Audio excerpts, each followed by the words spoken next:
and welcome to today's special webinar event. We will be talking about risk, compliance, and control in the age of authorization. Today's webinar is sponsored by Ping Identity and produced by Actual Tech Media. My name is Scott Becker. I'm from Actual Tech Media, and I'm excited to be your moderator for this special event. Now, before we get to today's great content, there are a few things you should know about this webinar. First off, in all our events, we strive to help you get your questions answered. Unfortunately, today's format and time won't allow for a live Q&A session, but we do want to ensure that you get your questions answered. So if you have a question for the Ping Identity team, please put them in the question box and we'll make sure they see it so they can get back to you. In the handout section of your webinar control panel, you'll also find that we're offering several resource links. First, we have one for getting started with Ping Identity, and we also have links to the Actual Tech Media Guerrilla Guide Book Club and the ATM Event Center. So I encourage you to check out those links now and share them with your friends and colleagues. Third, at the end of this webinar event, we'll be awarding a $300 Amazon gift card to one lucky attendee on the live event. So if you're watching this webinar on demand, I'm sorry, but the drawing has already occurred. The official terms and conditions of today's prize drawing can also be found in the handout section of your console. So you just scroll to the bottom there and you'll find the prize terms and conditions link there. And with that, let's get to today's fantastic content. It's my pleasure to introduce you to our presenters today from Ping Identity. We have Derek James, Director of Business Development, and Adam Rusbridge, Senior Product Manager. So we'll hear from Derek first, and then he'll bring on Adam for a discussion. So with that, I'm going to turn things over to Derek.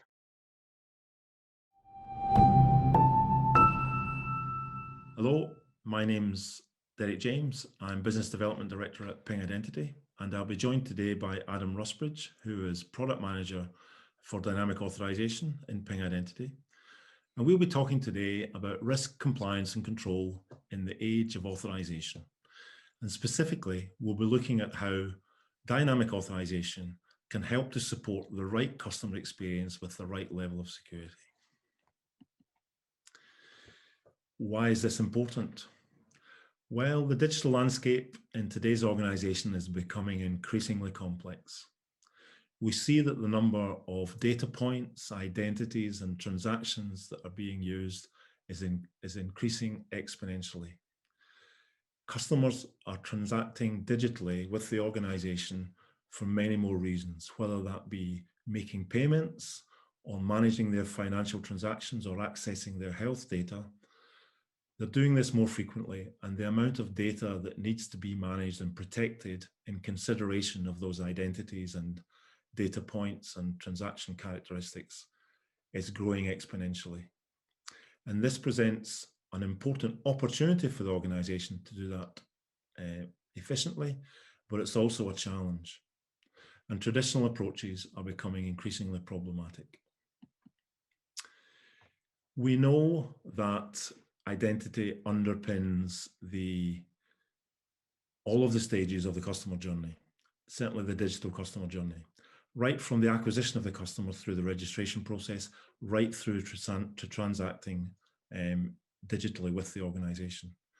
And key in that is that aspect of trust, and often through the need to manage consent on the customer's behalf, the need for the customer to be confident that the regulations that are there to protect them are being enforced, and also the ability for the customer to manage delegated access perhaps to his data.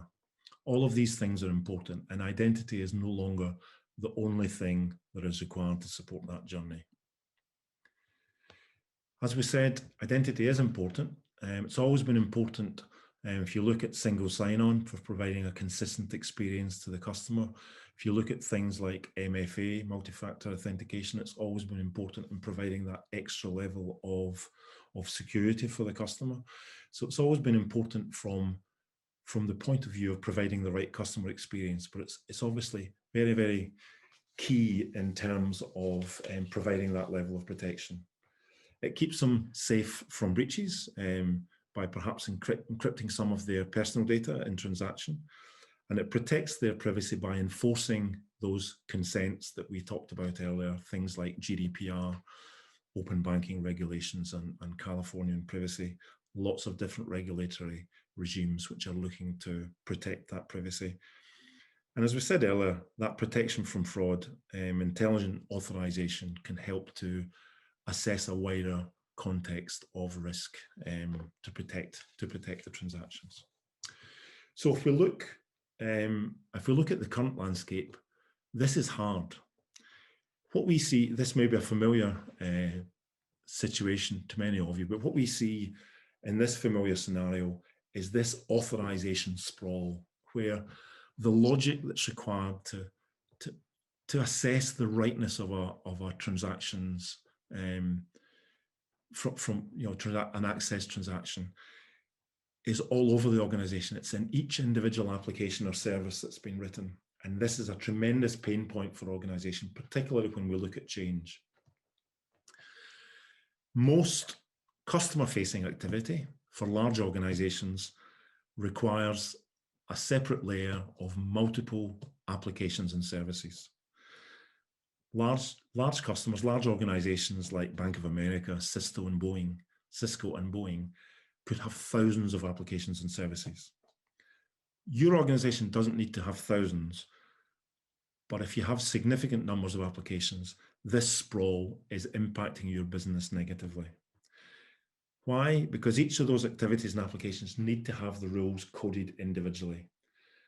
And that leads to inconsistency, it leads to a lack of agility, and it leads to a lack of visibility in what's going on under the hood. So these aspects of pain aren't just theoretical.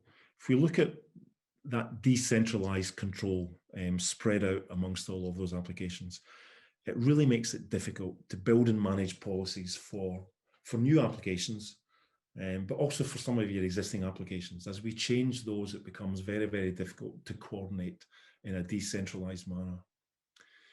What we also see is that need to write policies in each of those applications is costly, both in terms of developer effort, but also in terms of the time needed to bring those solutions to market. And also we need to go and gather the information of what is actually in the transaction from audit and purposes. And we see failed audits because policies are not, despite their best efforts, they are not consistently applied, and updates are not made in a timely manner and a consistent manner across the organization.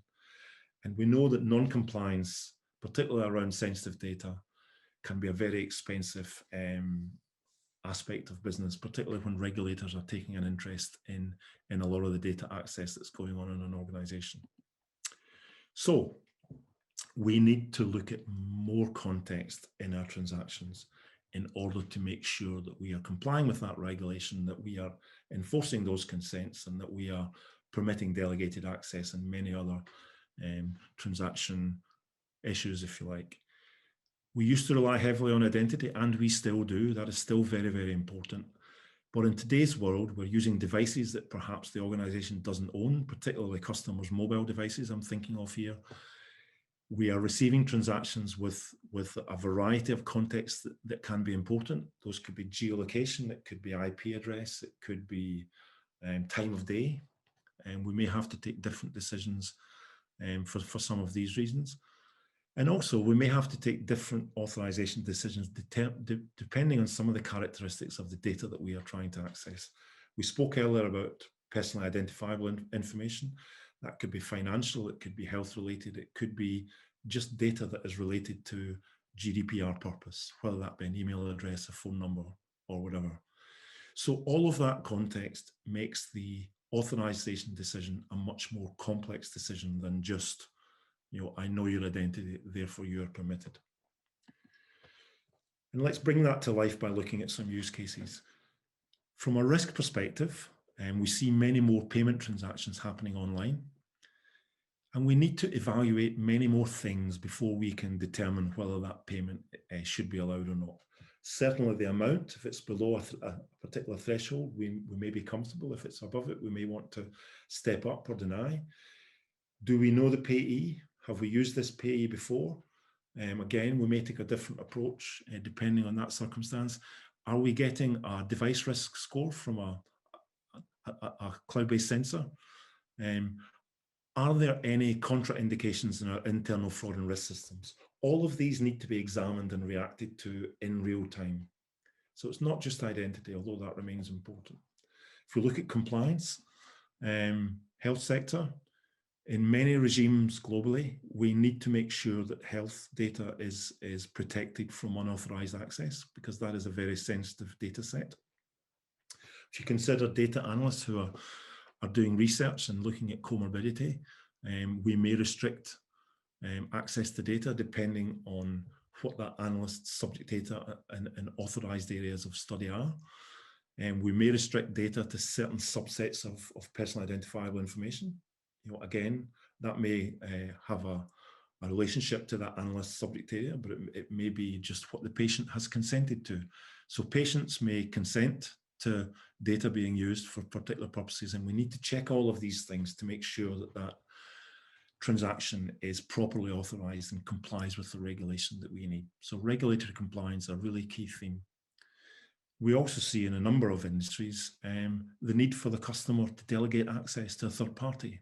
An example which is becoming increasingly common is data aggregation platforms in financial services, where we perhaps authorize as a citizen, but as a customer, we authorize a third-party aggregation platform to access that data. But we need, as an organization, to check that that consent has been explicit, and also what level of consent has been given. Is that full consent to all the transactions, or is it only for balances? Much more complex than it used to be. So Ping, fortunately, have a platform capability, a solution which helps manage that complexity, if you like, and helps to make that complexity simpler to implement and to manage. And the two pillars on which we base our solution is centralization, and that's both in terms of it being centralized in a particular location, but also centralization of the effort of the business and IT to combine to provide a centralized approach to the problem, but also the ability to assimilate and evaluate much more context, whether that context, those attributes that provide the context, come from the cloud or from internal systems, or indeed from the characteristics of the transaction, as we mentioned earlier. So what we provide to support centralization, we have a central platform that manages the authorization in a much more fine-grained way. So we can protect resources at a fine-grained level. It's no longer by huge application area, but we can go down to a much finer level. And we do all of that through a graphical user interface, which allows policy management to be delegated safely to the stakeholders who understand the policies and how the business needs to provide the right level of authorization to the business transactions. In terms of the context, we provide a very rich set of capabilities to allow, in real time, dynamically, the attributes that are needed, the data points that are needed to support those policies. We allow those to be accessed in real time through the ability to integrate with a huge array of technical endpoints, so that those attributes can be gathered in real time to support the policy decision. And if we just perhaps look at some of that capability, what we're seeing here is effectively a test of a policy set. So you can see that complex policies can be built up, but these are also policies where different stakeholders can collaborate with the IT developers in different layers of that policy. And our capability also supports how we permission workflows for getting those policies that have been developed from development through testing into the approval stage and then through deployment. So we have a graphical user interface that you can see here, which allows that collaboration and expression of policy to be shared in the policies journey from conception through to implementation. But context is hugely important. And what we also have as a core capability is the ability to reach out and grab those data attributes that provide the input to that policy. And that's all done in real time We can define where that data sits. We've got a very rich set of capabilities for defining where that data comes from and how that data is accessed. And that allows much more than just the identity and role to be brought in to that decision.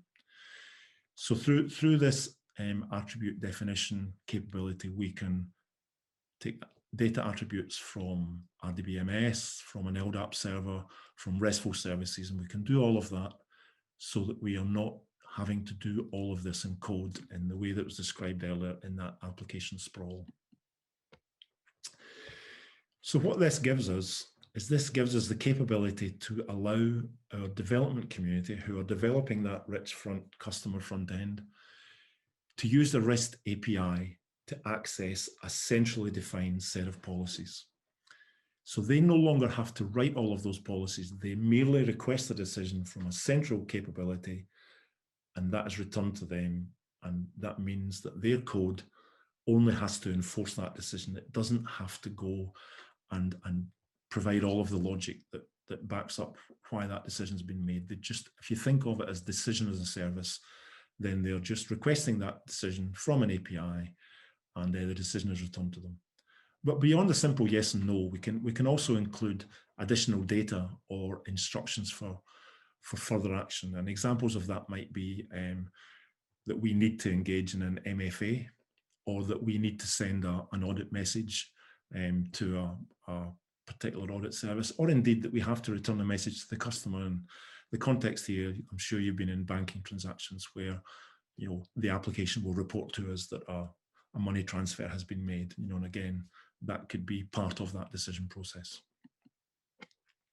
So by using these tools and these capability, and by getting IT and the business community to work together on policies, what do we see as benefits?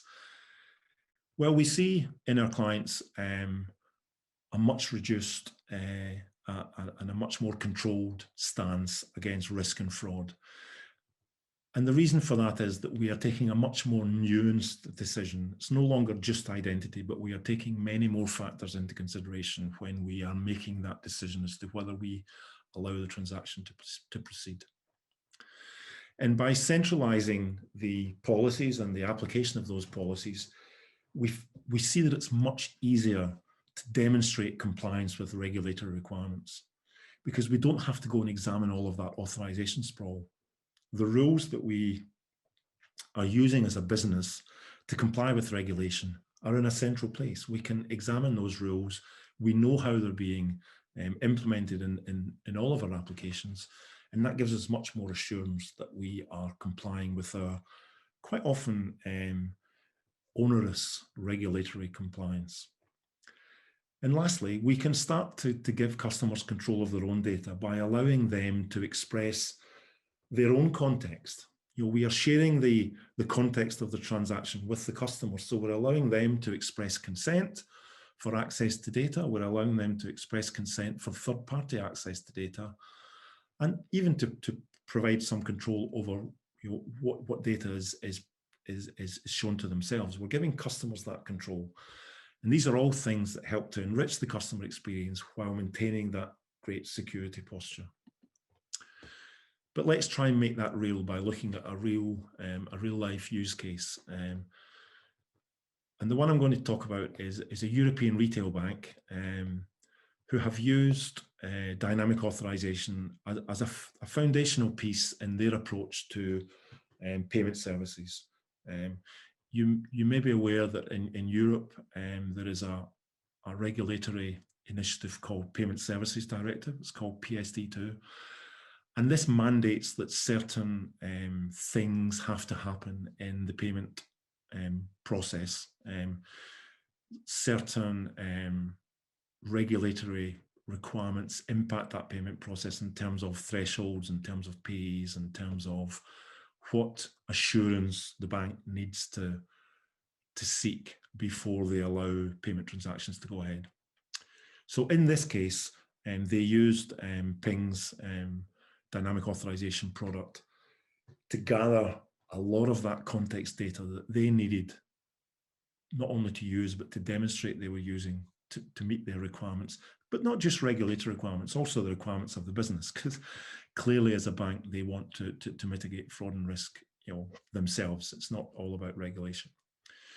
So we implemented a solution, and we allowed them to gather data from cloud-based risk sensors. If we think of things like threat metrics, call sign, pin drop, many of these sensors are available, but they all provide data which give a view on the risk of a transaction.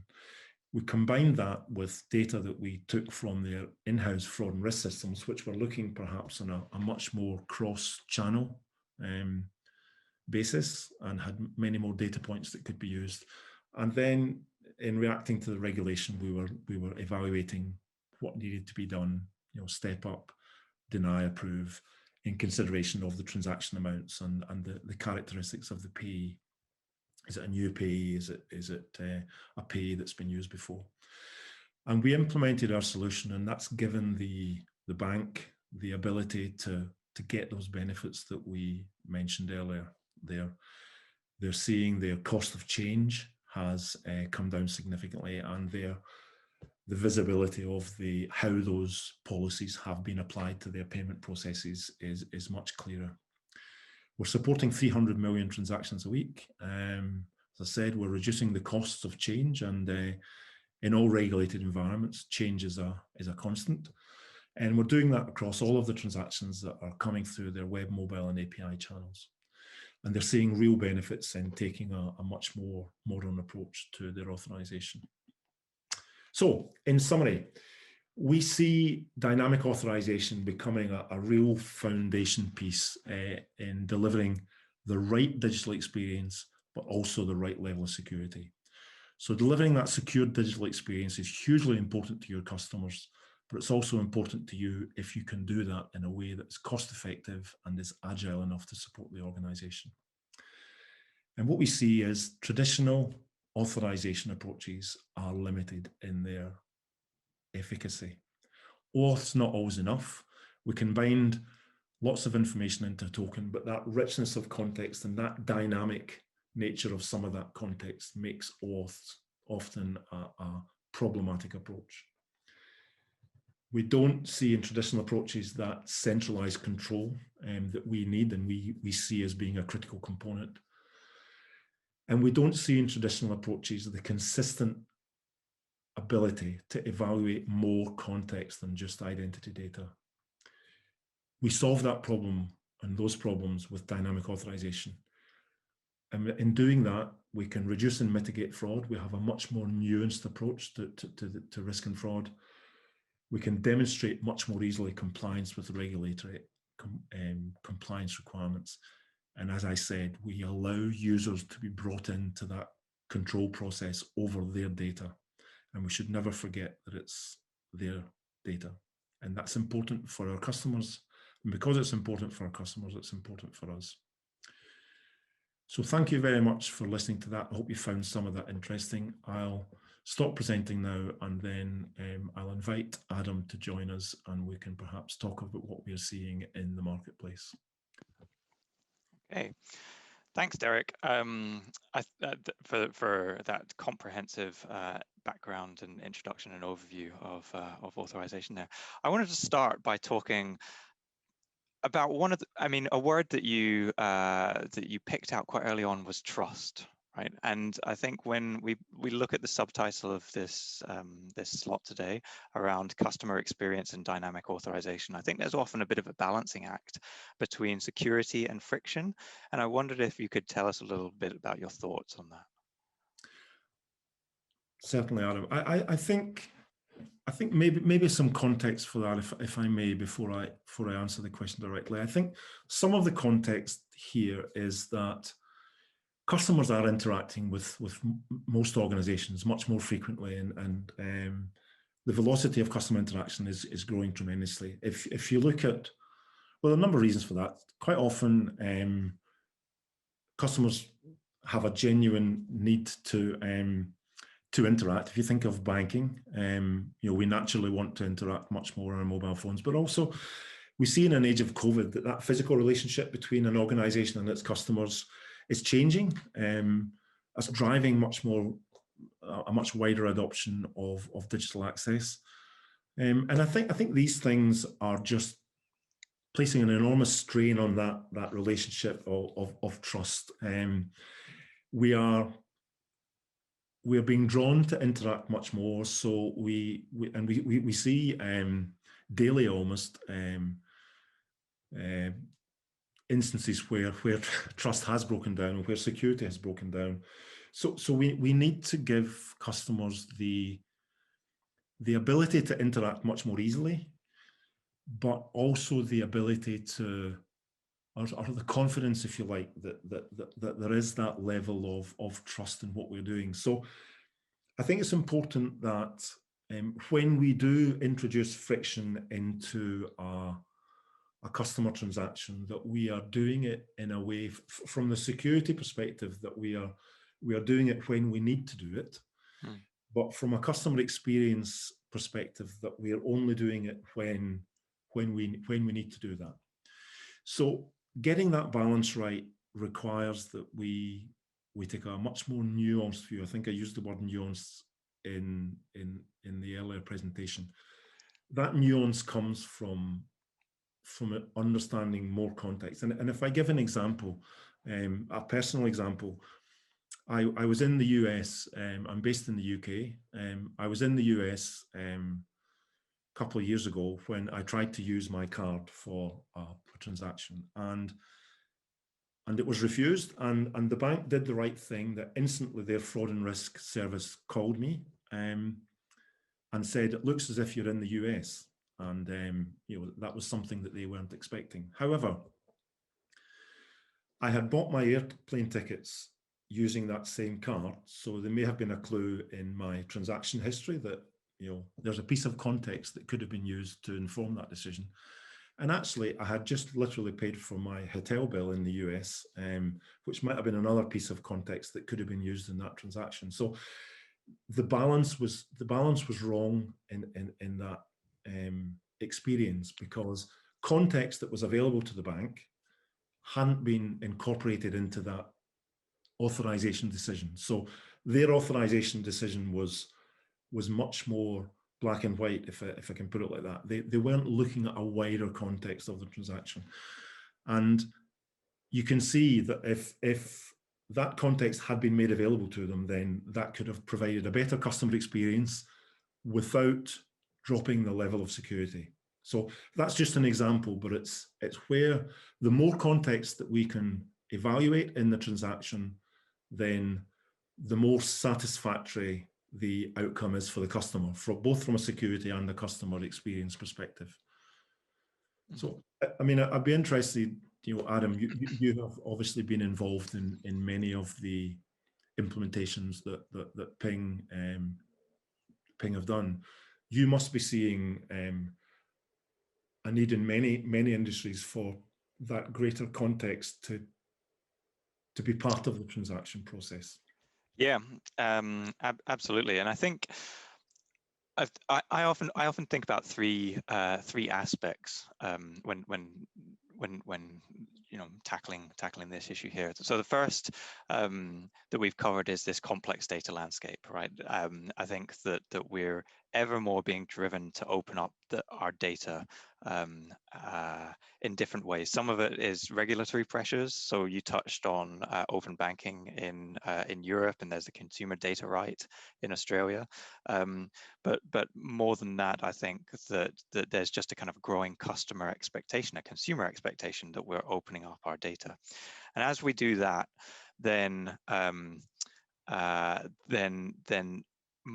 more intelligent decision making becomes ever more important, right? And that's where context starts coming in. So we need to know more about who is requesting access, why they're requesting access, which data elements we have consented to share, for what purpose that can be used. And then the third aspect is when enterprises are looking at this landscape, there's this ongoing need to adapt, right? We can see that the landscape is changing around data and how it's shared. We can see that we need to have more information and more context in our decision making, and that we're going to need to adapt on an ongoing basis. And then that's kind of forcing this this position where we want to make more finer grained and more more nuanced and sensitive decisions about what to do. And organizations are finding that the cost and the challenges associated with implementing this, as you said earlier on, the authorization sprawl that can result from this, is taking businesses away from their core value proposition, right? They end up becoming almost authorization experts and having to manage these silos of authorization, and it's just detracting from their core mission. And so I think we're seeing this shift now where organizations are looking at how they can centralize and rely on sort of solution platforms to support this this kind of capability. Yeah, I think that's right. I wonder in your experience where which sectors you're seeing some of this growth occur in. I think we're seeing it in a number of sectors, Adam, and a fairly broad range of sectors, but particularly if I can pick out perhaps banking, as we've discussed earlier, and also health, which we hinted at the use cases. And the rationale for that, is probably twofold. I think the first driver, if you like, in those sectors, if you like, is the amount of personally sensitive information exists in those sectors. Clearly health is very sensitive information. It's very personally sensitive information. We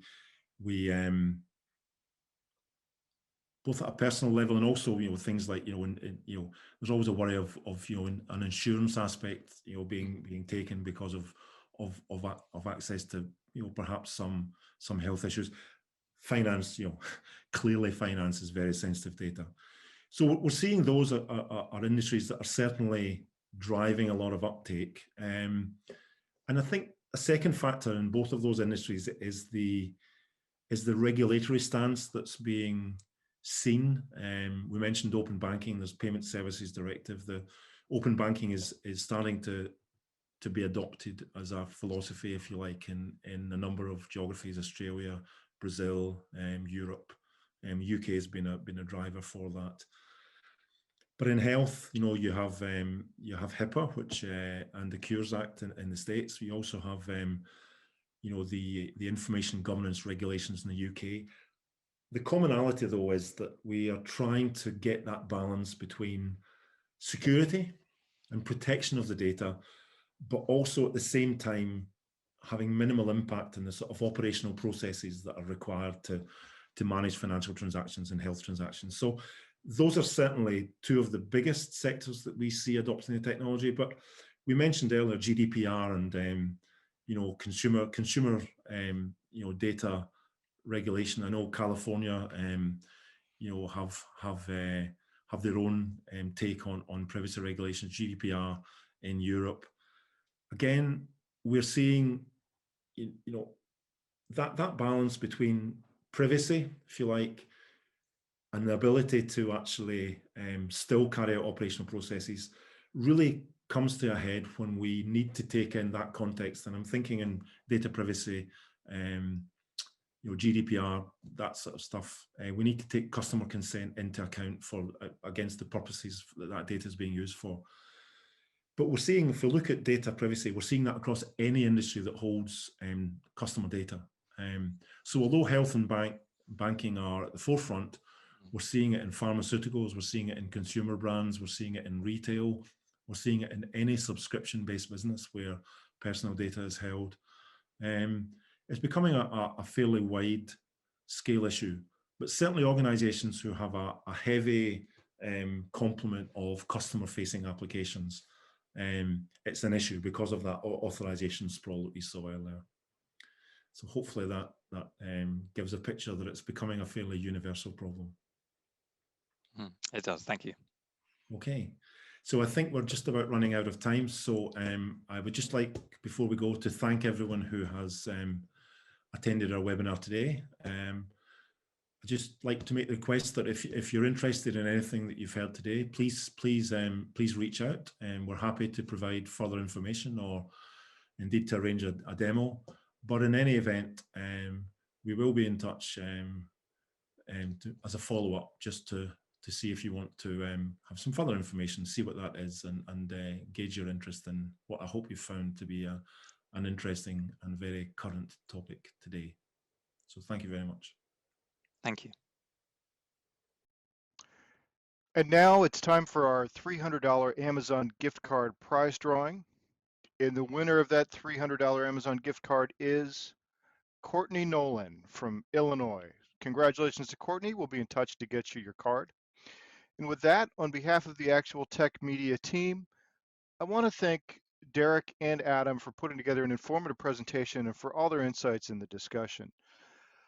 I'd like to thank Ping Identity for making this event possible. And finally, I'd like to thank all of you for attending and for the questions that you did send in.